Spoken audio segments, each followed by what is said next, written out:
After a remarkable 50 years of public service, President Joe Biden bids farewell to the American people, but not before warning of a new concentration of power in the hands of a few wealthy individuals that literally threatens our entire democracy, basic rights, and freedoms. Welcome to the No Spin Zone. Graphs Grievances starts right now.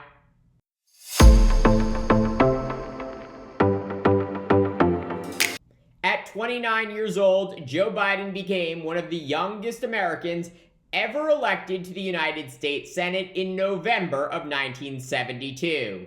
And within just weeks of that joyful moment, tragedy struck the young senator-elect when his 30-year-old wife, Nelia, and 1-year-old daughter, Naomi, were killed in a car crash that also terribly injured his 2-year-old son, Hunter, and 3-year-old son, Beau.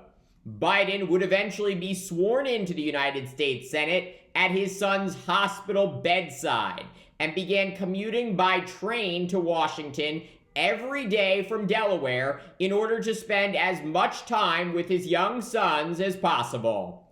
That is how now President Biden began his 5 decades of service to the American people. In 1977, happiness would return to his life when he married Jill Jacobs. 9 years Biden's junior, she quickly became a loving and devoted mother to Hunter and Beau, who call her mom. A few years later, in 1980, the Biden family would be complete with the birth of their daughter, Ashley. And for some 36 years, Biden would serve in the United States Senate, representing the good people of Delaware and fighting to address some of America's most challenging problems. Biden famously writing the Violence Against Women's Act and helping pass the Brady Bill, which required background checks for the purchase of most firearms. In 2008, then Senator Barack Obama, the first black major party presidential candidate, chose Biden to be his running mate as vice president. The two would go on to make history, getting elected president and vice president of the United States before being re-elected in 2012. During the course of those 8 years, then Vice President Biden worked alongside President Obama to secure the passage of the Affordable Care Act, oversee the then largest economic recovery plan in history, and strengthen American leadership on the world stage. But despite all of that success, halfway through his second term as vice president, Biden's then 46-year-old son, Beau, died of brain cancer. The former Attorney General of Delaware and National Guard veteran, seen as the inhabitant of his father's political legacy, survived by his wife and their 2 children, along with his parents, the vice president, and Dr. Jill Biden, his brother Hunter, and his sister Ashley. That gruesome tragedy reportedly impacting Biden's decision to not seek the Oval Office following the conclusion of his and Obama's second term. But following the division and lawlessness of Donald Trump's 4 years in office, in 2019, at 76 years old, Biden announced he was running for President of the United States. After defeating a crowded Democratic field of 20 candidates and becoming the Democratic presidential nominee, Biden would go on to defeat Trump by more than 7 million votes. Biden earning more votes for president than any person ever, and making Trump the first president in more than a quarter century to lose re-election. With that overwhelming mandate, President Biden, along with his vice president, Kamala Harris, the first female, first black, and first South Asian vice president, would go on to transform America and bolster America's leadership abroad.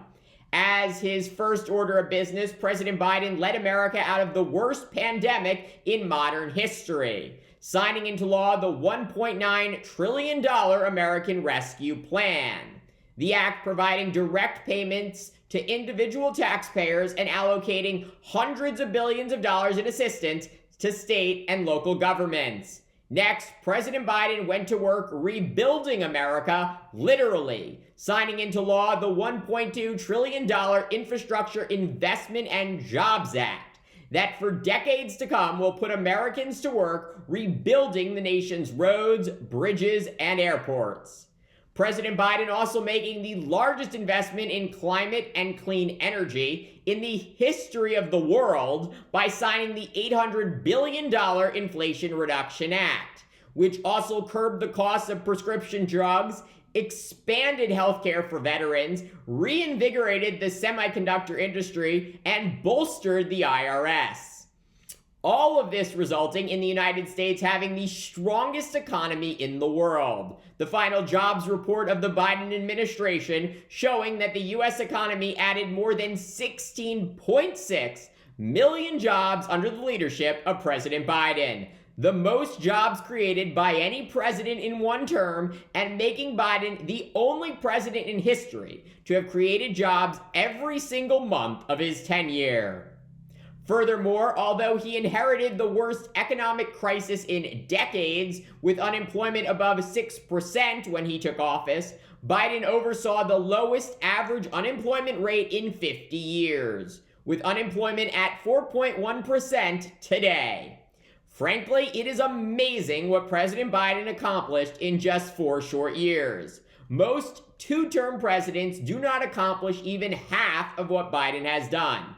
And I haven't even begun to say anything about what Biden accomplished abroad, where he not only ended America's longest war by finally withdrawing troops from Afghanistan, but also united the world against Russia after their unprovoked invasion of Ukraine.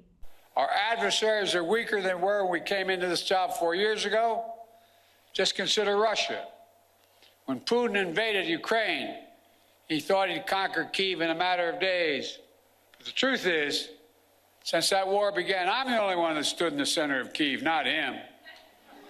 Putin never has. Think about it.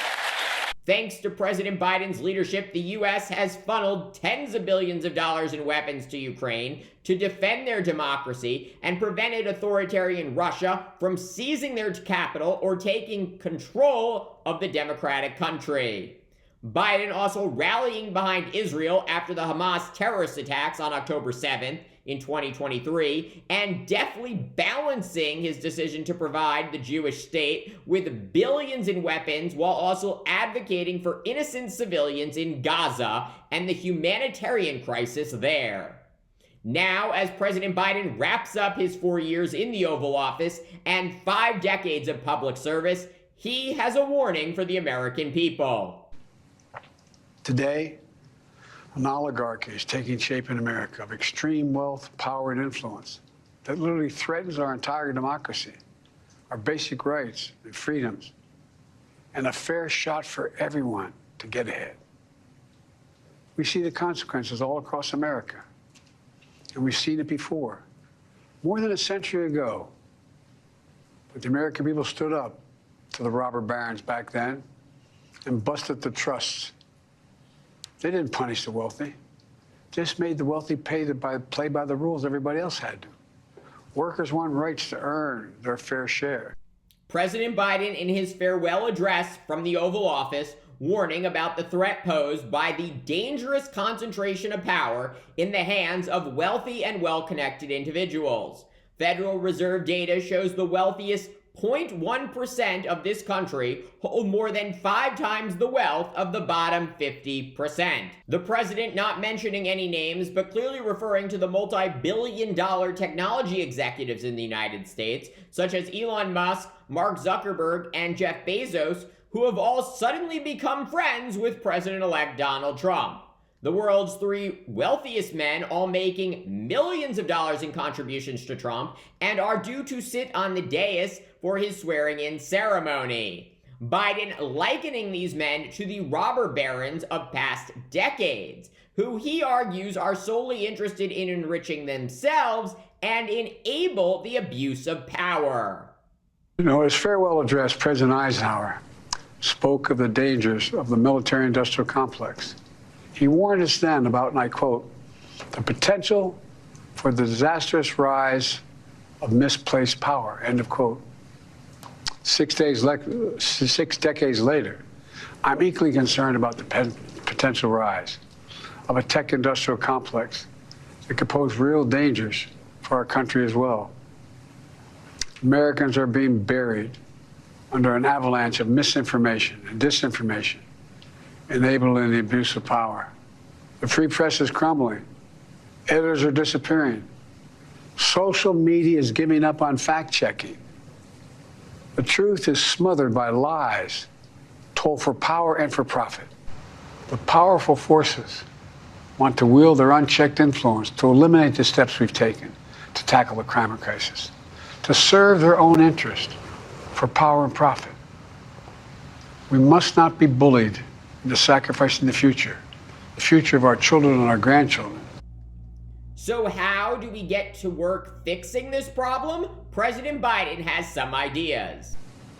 We must hold the social platforms accountable to protect our children, our families, and our very democracy from the abuse of power.